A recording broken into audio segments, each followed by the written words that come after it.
record. We're going to get started. All right, everybody, welcome back to Coffee with the Founder. Got my coffee cup, my coffee here, and of course, I got two outstanding guests joining me today.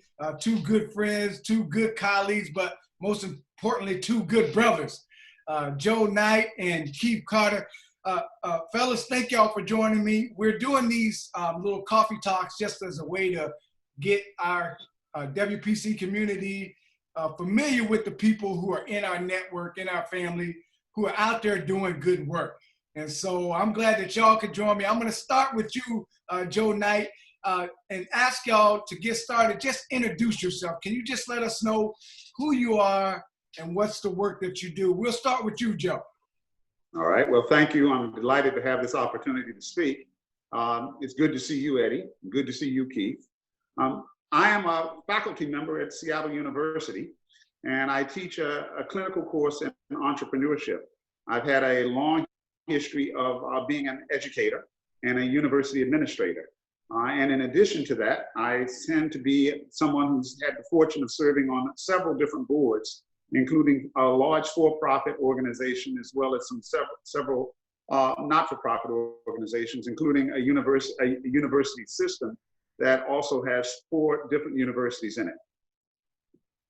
All right, Keith, who are you? What do you do? Well, first, thanks for the invite, and I agree, it's nice seeing you guys. It seems like this is the way we meet now, is through Zoom meetings. Currently, I'm chairman of the Department of Ophthalmology at the University of Iowa. I've been here for a number of years. I specialize in an area of ophthalmology that deals with oncology and plastic and reconstructive surgery. I've been in Iowa for 30 years, and I've been involved in a lot of administrative positions and strategic planning and dealing with what the university go through. And now we're really going through something different right now. Yeah. I'm gonna ask you both a little bit about just how you're doing and the different places and spaces you find yourself, how they're coping with COVID-19, the quarantine time. But before that, Keith, I'm gonna start with you. Did you grow up wanting to be an ophthalmologist, a doctor? I mean, how did you get to where you are today? Well, Eddie, I'm gonna disappoint you. I don't have one of those romantic stories to share with you. When I was growing up, I pretty much knew from my family that I'd probably go to college. I knew that much because my mother had 8 college grads in her family of 10 kids. So going to college was something I knew I was going to do. What I was going to do with my life, I didn't know. I ended up going into pharmacy because I had an uncle that was a pharmacist. Really enjoyed school. When it was time to graduate, wasn't ready to go to work. So the next step was to go to medical school. So I can't give you this romantic story that I wanted to help people and heal people and cure diseases. My mother sent me to college for one purpose, to get a job that was going to be able to provide for me for the rest of my life and get her out of her pocket. So that was the training I was going under in my household. So when I finished pharmacy school, I elected to go to medical school. Myself and a number of colleagues that were in pharmacy school, we elected to go to medical school. I think now that was probably the right choice, thinking how pharmaceutical industry is involved. Then when I got to medical school, I chose ophthalmology because it was one of the cleaner specialties, and it was really technology driven at the time with lasers and lenses and all the different things we can do. And you get to treat all age groups, from kids to grandma. So it was a nice field for me. It gave me a nice blend of medicine and surgery. And thinking back now over the 30 years, I would do it again. Yeah. Well, thank you for that, Keith. Joe, can you talk a little bit about how you got to where you are today? Mine is probably a little more circuitous a story, but the fact of the matter is I went to the University of North Carolina at Chapel Hill, and I had no one in my family who had been to college. And I thought I was going to major in business, but I had interviewed at another school, and they told me they did not have a business degree, but they had something similar to business. I had no clue what economics was, but they said you could get a degree in economics and it's similar to a degree in business. So I went to school and didn't know when I went to North Carolina, they had a business degree, but they had an economics school. So I ended up majoring in economics. When I graduated, I wanted to get a doctorate in economics. And my two best friends from college, both are now lawyers. And they said, we should really open up a law firm and you should go to law school instead. And they made the great case by showing me the, I guess the Wall Street Journal at the time had classified ads for jobs. And the classified ad said, lawyers, 0 to 2 years experience, $20,000 to $25,000 salaries. Then it said, economists, PhD required, 5 years experience, $20,000 to $25,000. So it was really an economic decision for me to think about going to law school. And then once I went to law school, I actually sort of went through school and decided this is really not what I want to do. I had worked for a union labor law firm. I'd done tax law. And I was working for a bank as an in-house lawyer when the opportunity to teach came to me. And I took it and I ran with it. And so I ended up teaching law school for 30 plus years. So again, a little bit more circuitous, but that's how we got there. Yeah, yeah. Now, although the paths to medicine, to law are very different and possibly, I'm sure, some overlap and connections. Joe, let me start with you. What are some of the challenges, though? What challenges did you face as you look at your career, going to law school, getting where you are today, that you have faced along the way? So if you were talking to a 12 to 16-year-old young person, what is some pieces of advice, some things you would share with them based on some of the challenges you face along your path? Well, I think, Eddie, I'd probably say three things. One is you never know when and where opportunity will make itself available. And given that you never know when that opportunity will make itself available, you should always seek to listen and learn as much as you can. As always, not as often, but as always you can. And when you do that, again, your wildest imaginings would never have placed me in the head of a classroom, especially not when I was in law school could I have ever imagined that I would be in front of a law school classroom. So I think that, again, life has a way of throwing you a number of balls. Sometimes they're straight and fast, sometimes they're curved, and you have to learn to adapt, and you have to learn to, again, take that opportunity whenever it presents itself. So that's the first thing. The second thing is you have to learn to conquer your fear when you take that opportunity. That if you learn that virtually anything new or anything different really does generate some concerns about whether one is adequate, one is capable. But if you work long and hard enough at it, if you study long and hard enough at it, then maybe what happens is you can actually manage your fear. And then the third thing I would say is you go through life. For me, the key has always been learn not to burn bridges, but always try to make bridges. And if one actually, I burned a bridge once when I was a young law student, and I have regretted that bridge burning all my career. It has worked out all right for me, but I still regret it because it did not reflect the person that I think I'm trying to become and still trying to become. Burning a bridge sent a message that really was negative as opposed to a message that's positive and forward thinking. And that in thinking about how you go forward, building bridges always is the thing that sort of gets you those opportunities. Because when you connect with human beings recognize that human connection. And then when they see things where your skill set might fit, lo and behold, those opportunities evolve and develop. Yeah, thank you, Joe. Those are some good pieces, some good nuggets to share. Keith, can you do the same? Just talk a little bit about some of your challenges along the way.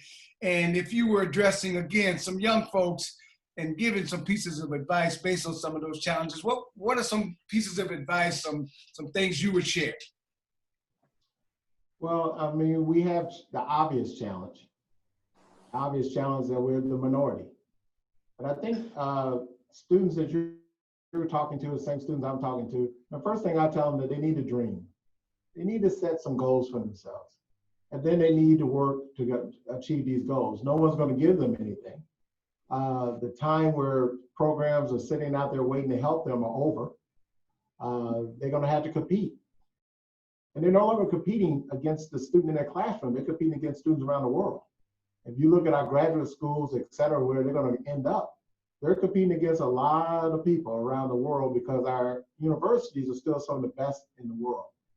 And it's probably not fair, but sometimes admissions are driven by money, and some of these outside students can pay big money to come to universities. So they have to prepare themselves. When I talk to students, I tell them, I don't want to rain on your plan A. The plan A normally with my kids are entertainment and sports. And I don't want to rain on that. I'm not going to go in there and say, you're not going to make it.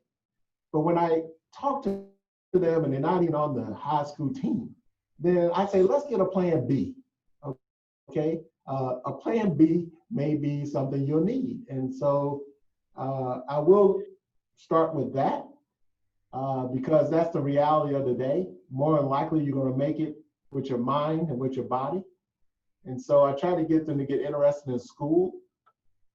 I think other thing we have to fight is the inferiority complex we have amongst our young kids. They are afraid that they can't compete. They're afraid to seek help, and they should seek help. Like Joe alluded to, your network is the most valuable thing you'll have. I mean, to me, the value of going to an Ivy League school is just the kids you get to run around with. I don't think the professors necessarily are better. I just think your networking opportunities are better. So you're paying a price for that networking opportunity. But no matter where you go to school, you should develop friends that are doing something, friends that make your life better, friends that you can enjoy for the rest of your life. It's like the example, the three of us sitting here today was developed from relationships years ago, but we're still keep in touch, feed off each other, and do good things. The last thing I would say for kids in the challenge is that they need to develop mentors. Mentors don't have to look like them either. Mentors are just people that may have interest in you and helping you get where you want to go and allow you to talk to somebody to sort of use as a sounding board for the path you choose. We don't do that well. And you need to stress to your students, that's very, very, very important. You cannot do it by yourself. It just won't happen.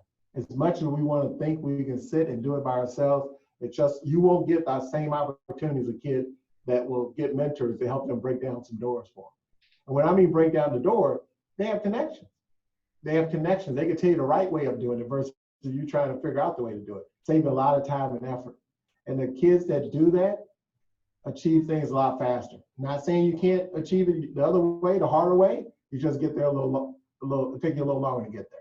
So that's what I would encourage my students. I would encourage the students you're talking to is to dream, develop a network, get mentors. Yeah. Now, you had mentioned the friendship. I want to come back to that. I saw that Tyler Perry is doing a new movie on Black male friendship. And so I want to come back to that and talk a little bit about how y'all two kind of got connected, and then y'all's willingness to bring a young fella into the circle and the benefits of that. But before that, I wanted to ask y'all about something we cover at the White Privilege Conference is issues of white supremacy, privilege, power, leadership. And you're both in some pretty, let's just say, white professions historically. And so I'm just wondering if you've had any, faced any challenges around racism or privilege or supremacy. And so what are some of the advice you would give to kids that may be, facing some of those challenges or gonna face some of those challenges that have helped you to kind of overcome and move forward? So Keith, let's start with you. Being in medicine, which again, I think we can all agree it's made some improvement in reference to diversity, but at least upon first glance, it still looks pretty historically white. Have you faced any of those kinds of issues? And what are some pieces of advice you would give young people that may be either facing them or due to face them when they get into medical school, pharmacy school, so on and so forth? Well, let's start with they will face it. Let's not act like they may escape it. They're going to face it. It's not necessarily intentional. Sometimes it is, but it's not necessarily intentional. Some of it's just implicit. Is what people judge you. The same, we do the same in a certain way. We just don't have the power. So you get into medicine, you're going to be a minority. And if you get into higher paying fields or specialty fields, you're going to be even more of a minority. So you just have to be confident in yourself. You have to believe you can do it. You have to have, like I said, the network. You have to have mentors to help you navigate. We have a recruiting mentoring program with our national organization. And it's really about hooking up students to mentors who can help them understand ophthalmology, understand how you need to interview, and making connections for them. And that has paid off in trying to improve the number of minority students in ophthalmology. When you say it's pretty much still white, I've been in ophthalmology for 30 years. When I entered, we were like 3%, and we were like 3.9% 30 years later. That's why we now have concerted efforts to diversify these fields: ophthalmology, orthopedics, neurosurgery, et cetera. Everybody in medicine now is trying to diversify. Why? Because the population is diversified. And we have evidence that if you can provide doctors that patients feel comfortable with, you improve the healthcare of these patients. And so now there's a big movement by the American Association of Medical Colleges to push diversity even more. When I give talks on diversity, I tell the majority of people, the numbers we're talking about should not be threatening to you.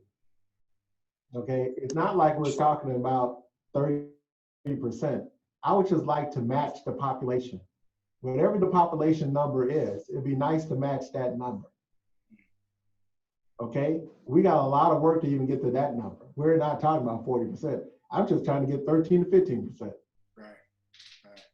Thank you for that. Joe, can you talk a little bit about law and your path along the way and some of the challenges specifically as it relates to issues of privilege, racism, white supremacy, oppression, and some advice you would give some young people that, as Keith would say, will face it, not may face it? Well, I think Keith's dead on the money. The good doctor has pointed out, you're going to face these sort of challenges. They're going to be both explicit and implicit. I think that the biggest thing you can do is going back to what we both have said earlier, is one, you have to set goals, and two, you have to be willing to work hard to achieve those goals. And three, you have to recognize that the hard work never ends. The reality is that Dr. Carter works equally as hard now as he may have ever worked in medical school, because he has to keep in touch, understand the newer developments in ophthalmology. And I think that's the same with respect to law, that law is ever evolving. I think that when one is in school, especially law students and law students of color, what they often find is they want to get to a different direction in terms of case study. So we may be studying a case that talks about criminal law or talks about constitutional law in a certain sort of fashion. And the direction that the faculty member wishes to take it never wants to talk about race, never wishes to talk about privilege. And then we get frustrated in the process because, one, we know this is a murder case, but two, no one ever talked about the fact that all of the Black jurors were excluded. No one ever talked about the fact that the person accused was a person of color who had not a very good life or had a lot of education and did not have good representation. We never talk about that. What we talk about is not even the extenuating circumstances. we talk about what was the actual act. So I hit you upside the head. That's an assault. People don't think about what are the things and circumstances that led up to that. So I think for students, that becomes frustrating. And sometimes the frustration leads you to turn off when you're in a law school classroom. That's the worst thing that you can do. You have to sort of stay focused. And that staying focused means that you have to recognize you're going to have these challenges throughout your career. Once you enter into the profession, I think it's still the same sort of thing. You have to have confidence in your own capabilities, but you also have to have a realistic assessment of what your capabilities are. So that means you constantly have to push yourself to become better.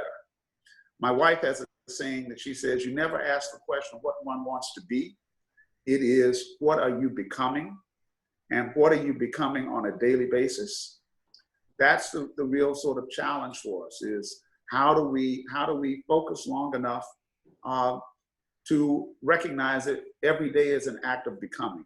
And then the final thing I would say is when you actually encounter people who are going to be obstacles, my advice to them is, even when you absolutely know that it is directed at you and it is personal, you can't ever take it personally. So if you don't take things personally as they come to you, what that allows you to do is it allows you, one, to keep your focus. And two, I think by not taking it personally, it allows you to think more broadly about how your response and what your response might be. And I have found myself in rooms where, on the one hand, I might just want to explode and say X, Y, or Z. Some of them would be expletives that should be deleted. But by keeping your calm, by focusing on what's being said, and then thinking about the strategies that you can actually think of yourself as a teacher. How do I help educate these people in this particular moment about either what the wrong or the badly worded or the badly enacted efforts were, and really help them to see there might be a different sort of opportunity. So those would be the things that I'd say in terms of what students should expect when they come to law school, or expect when they go into the profession. And the best way to deal with this is always to work hard and always focus on becoming. And I'll leave you with this one. I heard Michael Bloomberg speak, the former mayor of New York, a couple of years ago. And he gave a great description. This is one of the world's wealthiest men, clearly someone who's been very successful in his career. And he said, when I first started, I knew that I was not the smartest or the luckiest person in the room. But I knew that I could outwork, and I would outwork everyone in the room if given the opportunity. And I think that's what we always have to keep in mind. You just got to keep working hard at it. Yeah, I appreciate that. I want to ask y'all about Black friendship, Black male friendship especially.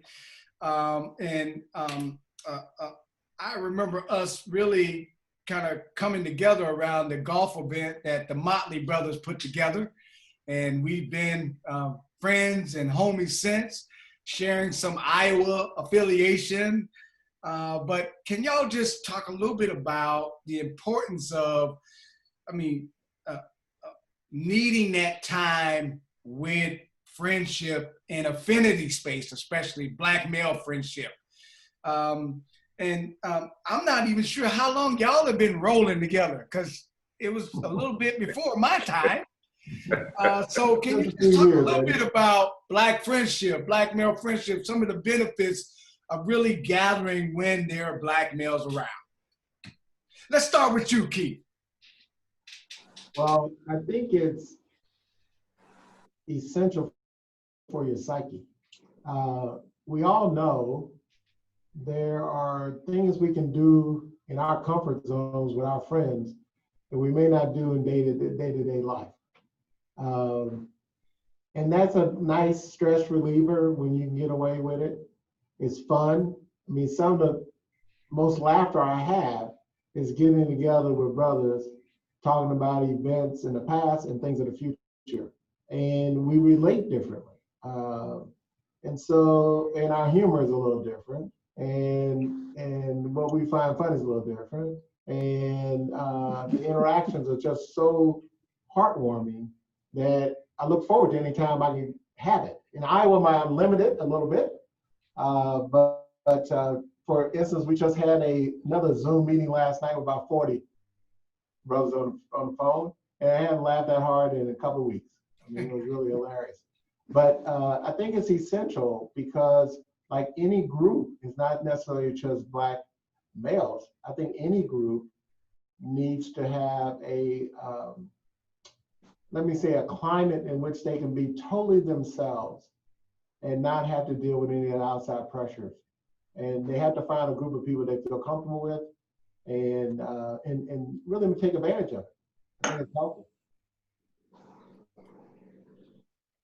How about you, Joe? What's your thought? Well, Eddie, I'm going to answer your question first and foremost. Keith and I have known each other, we don't like to say it, but for 35 plus years. And we met through our wives, because our wives at one point were both pregnant at the same time. And they met, and that became the sort of bond as our children grew up. We spent time together. And I think that for a number of people of color, especially African Americans, we have been a minority in this land forever, for the 400 plus years we've been here. And we always find comfort. We can find comfort in numbers, but it's not just the numbers that are important, it's the quality of the interaction. And so when you are comfortable in the numbers, because there are lots of people around you, sometimes you don't sort of go below the surface to really develop those kinds of connections that become lifelong. When you move to a place like Iowa, or you go to, you have an experience like school, where you are in such a small number, then you can't be comfortable in the number. So what you have to do is you have to drill down deeper in terms of making those kind and quality of connections. I think that having shared experiences is very, very helpful in creating the depth of those connections in terms of talking about different experiences. And the experiences can be remarkably broad, or they can be very focused. So you could talk about politics, and you might find people who are similar, but you can also talk about where you get your hair cut, or what razor do you use to shave your head. So there are a whole host of things. Eddie and I met, and this has to be now probably 25 years ago, and we met on a basketball court. And we played basketball against each other and with each other. And those kinds of friendships eventually evolved, because Eddie's never had a jump shot like mine. So the reality is he had to find another sport where he could compete. So he took up golf. Yes. And so that's how the three of us have now continued this relationship.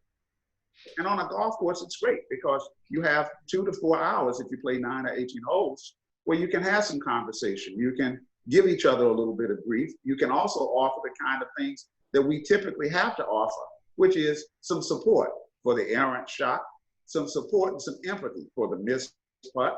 And that translates into life as well. And I think that those connections are critically important. And it's absolutely essential for one to keep one's sanity to make those connections. Yeah. I appreciate that, man. I just can't tell y'all in this short amount of time how much I've appreciated y'all bringing me into the circle, and not only welcome me as a friend, but also just having that grow, strengthen. Sometimes you get to meet people. We could have met on the court. Joe said hi and maybe saw each other occasionally here and there in Iowa, and that would have been it. But I mean, this has been an evolving relationship, and I just want y'all to know how much I appreciate that.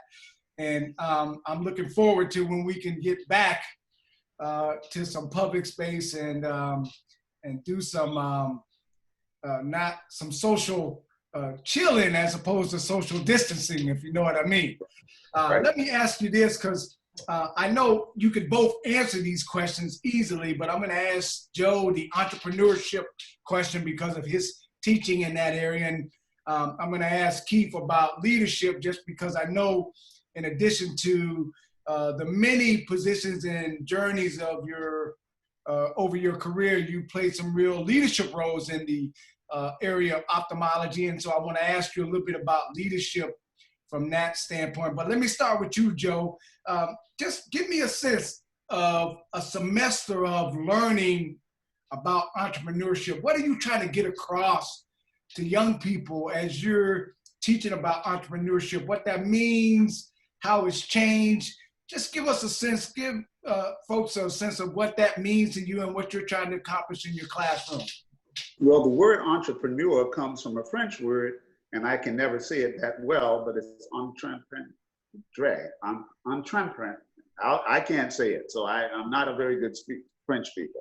So, but it means to undertake. And I think that for a lot of us, we want to do something on our own, to undertake. I think that lots of people who start businesses, they start with the proposition, I want to be my own boss, I want to be in control, I want to exercise my creativity, and I want to make some cash. I don't think that you can be successful as an entrepreneur if you start with the premise, I want to make some cash. I think what you have to do is you have to start with the idea, there is something amiss in wherever it is that we're doing. Someone doesn't deliver it as well as I could deliver it. I've got a passion about what it is I want to do. And I've got an idea about how I could deliver something that people would be willing to pay for. All of those can come from internally. But I think that too many people who start as entrepreneurs don't realize some of the things that we've been talking about over the course of the last few minutes. Is no one is an island. You can't do it by yourself. And what I see with a lot of people is that they try to start a business without finding good advisors, without finding good mentors, without understanding the area or the industry, indeed the challenges that one might have in going into a business. Some people need to understand math a lot better and economics a lot better before they go and open up a business. You always have to be anticipatory. And in being anticipatory, what that means is you got to think about how long is it going to take you to become successful and what markers you're going to use along the way. And this is true whether you are a startup business wanting to open up your own barbershop or you open up your own beauty salon, or whether you've got an idea for technology that you think is going to be radical and earth-shattering. I always tell students, Eddie, the example of how we often pick the wrong thing. So when I was a young lawyer, I wrote a contract for a company that was just starting, and they wanted to borrow $5 million from my bank. And I wrote the contract for them. And as I was writing it, I was trying to understand their business model. And the business model is they were going to buy a satellite, and the satellite was going to deliver sports programming for 24 hours a day, 7 days a week. I thought it was the dumbest idea I'd ever heard of, but we made a loan to something called the Extra Sports Programming Network. Everyone knows it now as ESPN.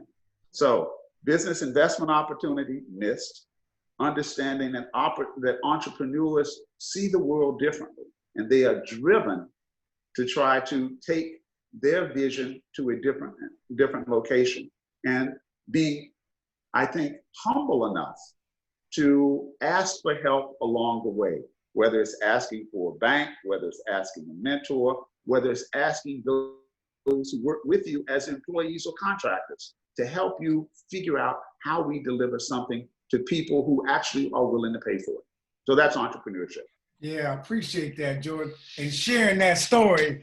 I kind of like you as a non-billionaire, but just to know you were flirting with it. It's nice to know you were flirting with it. So Keith, I want to ask you about leadership because I know you've taken on some pretty high-profile positions as a part of the ophthalmology field. I don't want to misquote, but I thought it was something like the first black, something historic. But outside of that, I just want to know what's your thought about leadership, particularly when you're leading large groups of people, which is not always the easiest thing to do. On top of that, you may be a leader unlike anybody's ever seen before. And so that can come with some additional challenges. So can you just talk a little bit about what comes up for you when you think about leadership and some of the roles you've held in that position? Well, Eddie, you're kind, but I will share with you when I was president of American Academy of Ophthalmology, in my speech, I said I was the first Black oculoplastics president of the Academy. And I wanted to get away from the race part, because when I was talking to the CEO, he's looking at my speech. When he saw I said the first, he thought I was definitely just going to go the raceway. I said, no, that's obvious. I mean, I'm standing up there, that's obvious. It's not like there's somebody else standing up here looking like me. So as far as leadership, I think people grow into leadership. I don't think you just set out and say, I want to be a leader. I think you have to set out, and in your hard work, you demonstrate to a body of people that will be a good person to get behind because they get things done. I think that's how leaders are developed. I tell my trainees that when they leave, I expect for them to be leaders in their community. If I call your community after you train with us, they should know you. If you are not going to be a player, you can find another program to go to, because we have too much to offer, but somebody's going to sit in the back. We're looking for people who are going to lead folks. And I do think you lead by example. I also think it's important for leaders to realize you should not be the smartest person in the room. If you're the smartest person in the room, your movement is governed by your brilliance. So you're limited. I want some smarter people in the room. And you have to have confidence in dealing with people who are smarter than you. A lot of times people who are smarter than you don't want to do the leadership work, which is okay. And then some people want to do the leadership work. Some people do it for the satisfaction of seeing their vision develop. Some want to do it for the honor or titles, but most want to do it for the betterment of their organization or the people they work with. And those are probably the best leaders that are doing it not for themselves, but for others. And usually in that light, your organization or your group or whatever you're leading will achieve things that you couldn't achieve by yourself. And so to me, leadership is something you grow into, something you have to recruit people that are smarter than you, and something you have to be strong enough to deal with these smarter people. But more importantly, think of the people you're trying to lead and make their interests the forefront of your thoughts and your activities. Well, we got to get towards the end, but I want to do a little rapid fire, a little back and forth. I'm going to just say a couple people out there, and then each of you gets to choose which one. You can agree, but still give a 15, 30-second kind of response on why you selected who you selected. So I want to do that. And then I want to end with another kind of question I want to ask y'all about. So, for example,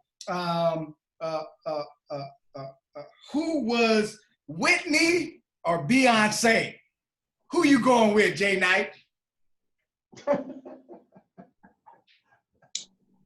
Whitney. I think that her range is still deeper and larger than Beyonce's. I think Beyonce has made a great impact because she's a much more of a social media character who has great talent. But I go with Whitney. Eddie, I'd agree. I think she was a talented voice, and unfortunately we lost her. Beyonce is a business titan. I mean, she's more than she's an entrepreneur. Right? She's an entrepreneur. But, she's more than a voice. But I will go to her concert. All right. How about Alex Haley, or Ta-Nehisi Coates? Keith? I would go with Haley only, mainly because of what he did. I mean, Haley brought something to the forefront that we all knew about, but the majority of the population didn't know. And he told the story and allowed conversations about the story to occur in a more natural environment, because he broke the ice and we were able to talk this topic to the majority of the population, and I think it helped. And I'm going to choose Coates because I think that what Coates is doing currently is raising issues that have long been ignored or long needed discussion and we've not had the sort of forum or opportunity. And I think that Coates also spends a great deal of time writing in a fashion and in a way that you don't have to be an intellectual to understand. I think Haley did the same thing in terms of telling the story, but I think that Coates brings home messages and gives us now a new forum in which to discuss some of the same issues that have been confronting this country for 400 plus years. Mm. Angela Bassett, Viola Davis. Jay Knight.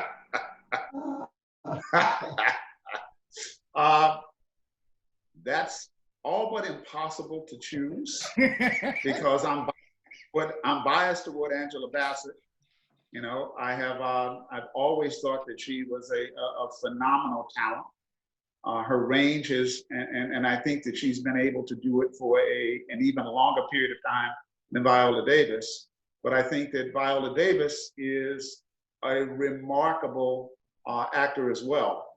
I think that she has not demonstrated quite the range that Bassett has, because Bassett has been in drama. She's been actually even in comedy. And I think Davis tends to spend time in the dramatic sort of art form much more. And so I think that her range might not be quite as much. I think when I look at them, I think they're both role models for young ladies that want to go into acting, et cetera. I think they're both good. I think I agree with Joe. Hard to choose between the two, so I won't. All right, well, y'all got to shorten my answers. I got a lot more. I need 15, 20 seconds. All right, Spike Lee, Tyler Perry. Keith, who you going with? Spike. That's Spike. enough. That's enough. That's enough. Elvis or Sinatra? Jay Knight. Sinatra, classic. I'll have to go Elvis. All right. Culture breaker. Barry Bonds or Alex Rodriguez? Who you going with, Keith? Both fake. I'm going Rodriguez since he played for my Yankees. Jay Knight. No, I'm going the other way, going Barry Bonds all the way. Willie Mays is godson. There you go. The son of Bobby Bonds. It's in the blood. It ain't necessarily in the clear that he was using. This might be a little tough one here. Maya Angelou or Bell Hooks? Jay Knight, who you going with? Can't make a choice, boss. Maya Angelou is truly a classic, and Bell Hooks is a classic. So some things cannot be compared and differentiated. Two great women authors. All right. How about Cornel West, Michael Eric Dyson? Keith. Who's the second one? Michael Eric Dyson, Cornel West. I'm gonna go West because he's such an irritant. I mean, he gets the topic going and he won't let up. Jay Knight? They both are interesting. I think that West, I think he's more humorous. And in some ways, I think he takes himself maybe slightly less seriously, which allows me to like him and favor him a bit more than Reverend Dyson. All right. How about Justin Bieber or Justin Timberlake? Neither. Timberlake. How about Clint Eastwood or Steven Spielberg? I'll never forgive Eastwood for his showing when Obama was running for president. So it will always be Spielberg. I think his imagination is far better. Agreed. That was too disrespectful for me to say Eastwood. Taylor Swift, Lady Gaga.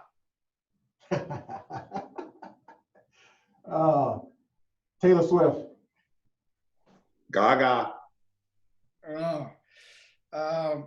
Last but not least, the debate that's running today. LeBron, Jordan. Who you going with, North Carolina? North Carolina, who else?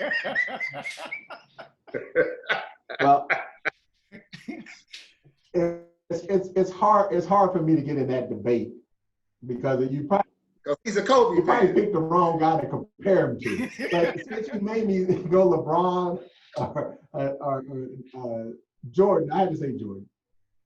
What Jordan did at the time he did it is probably a greater achievement than what they're doing today. And you had to give the man credit. He's 6-0 in the finals. So forget all the other stuff. He's 6-0. And that was even better than my Kobe. So. Yeah. Well, I forgot about the love for Kobe over there. I'm going to have to remember that for the next time. But we'll give a special shout out to the Mamba for sure. Listen, I want to ask y'all, because a lot of people have been kind of shut in and closed in. And we've been asking people, what have you been watching? Is there anything that you've watched or you've read or you've been listening to over COVID-19 that you would suggest people do? It could be something to learn something from, or just something that's allowed y'all to just chill out a little bit as we deal with, for some of us, the 40s and 30s in reference to quarantine. Anything y'all want to share to my list? Keith, anything you're reading, listening to, or watching that you would add to the list? Well, I can tell you I've been working every day, so I haven't really been shut in the house. So I've been working every day, trying to keep the troops' attitudes up, trying to manage the different teams that are coming in to take care of patients.